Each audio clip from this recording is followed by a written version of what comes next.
Now that I've done my editing, I'm going to go ahead and watch my video one last time to make sure that it is exactly how I want it. Move my playhead to the beginning and hit play. Wake up in the morning, cup of coffee, and then usually a quick shower. Running out my door I usually have a big bag of stuff because I won't be back to my apartment the entire day between classes, Martin Hill agency meetings, and other university commitments.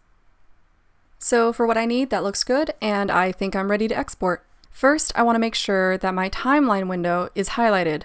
That means that it's surrounded by this blue light and it's currently active, so that when I export, I know that I'm exporting from this window. Next, I'll want to double check this timestamp up in my program window. This timestamp tells me where the last thing on my timeline is. So if I know my video ends at 20 seconds, but this timestamp says 1 minute, maybe I have something down here on my timeline at 1 minute that I forgot to delete. You're going to definitely want to make sure that everything you don't need is deleted off of your timeline before you export. Something else you want to double check is if this timestamp is shorter than what you think your video is. I know my video should have been at 20 seconds, but right now it says 6 seconds. I can see here that a portion of my timeline is highlighted. That means somewhere along the line, I accidentally hit a mark in or mark out to create a highlighted section of my timeline. If I were to export this video, I would only be getting the last 6 seconds of my video. So I'm going to want to clear this before I go to export. To do that, I'm going to bring my mouse down to where I see these timestamps and control click or right click and then hit clear in and out. There, my highlight is gone and I can see that this timestamp says 20 seconds, which is what I need. Now I can go up to File, Export, and then Media. We're going to want to change a couple things here. We're going to want to make sure that our format is in H.264. And because we're uploading this to YouTube, we're going to want to make sure that our video, our preset, is a YouTube 1080p HD.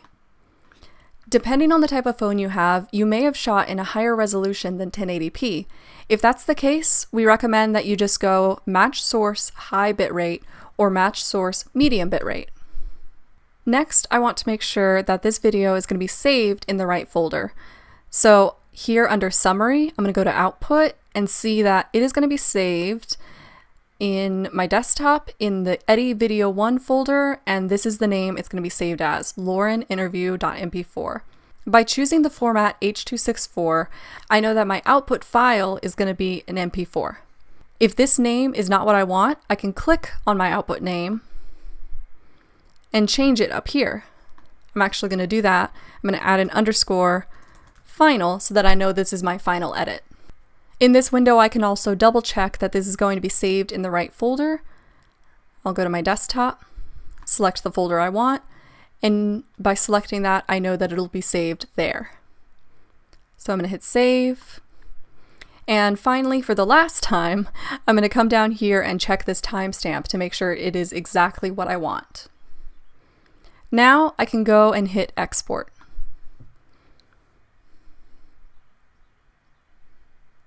This may take a bit, especially if you're exporting longer videos, so don't worry.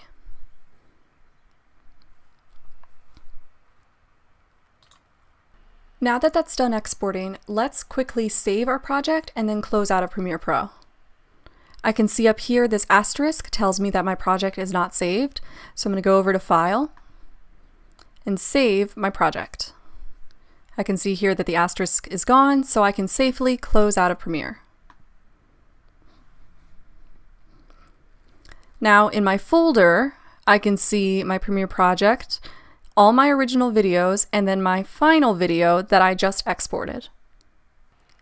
So I'm going to want to save everything that I have so far and make sure that I have access to it later on in case I need to come back and make any changes. What I'm going to do is I'm going to close out of this window and then compress this entire folder that has my Premiere project, my raw video, any other media that I have, and even my final video. So I'm going to control click on the folder and hit compress Eddie Video 1. That's going to give me a zip folder which I can upload to my Google Drive. So the next time I want to make edits to my video, I'm not sure if I'm going to be using this same desktop. By uploading this file to Google Drive, I can download it to whatever desktop I work on next and still be in the same place that I was when I saved this file. I won't have to re-edit anything or re-import anything. Everything that I've done so far will be in one place.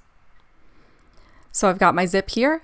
I'm going to open up Google Drive and just drag it into this window. This may take a bit, especially if you have more video than I do. It is definitely worth it to do it this way or to put it on a USB drive.